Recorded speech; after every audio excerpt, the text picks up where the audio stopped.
dito nga, habang nagtutuo si David at si Ramon itong si Marites naman at si Tanggol ay hinahanap sila, at nang nahanap ni Tanggol itong si Ramon ay agad nitong sinunggaban ito at sinabi nito kay Ramon na matagal niya na itong hinahanap kaya papatayin niya ito, ngunit hindi nila alam na ang kanilang hinahanap ay ang isa't isa.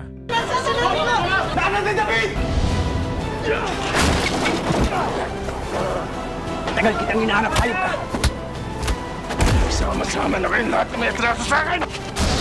At nang nagkakasakitan na ang mag-ama dito ay nagmamadaling pumunta si Marites upang sabihin nito na sila ang tunay na mag-ama at sa sitwasyong ito ay sugatan na silang parehas, ngunit wala nga silang kaalam-alam sa totong nilang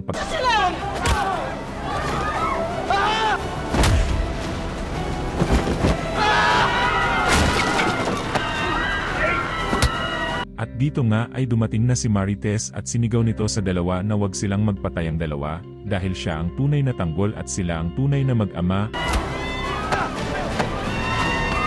Tanggol mo! Huwag kayo magpatay ang mag-ama!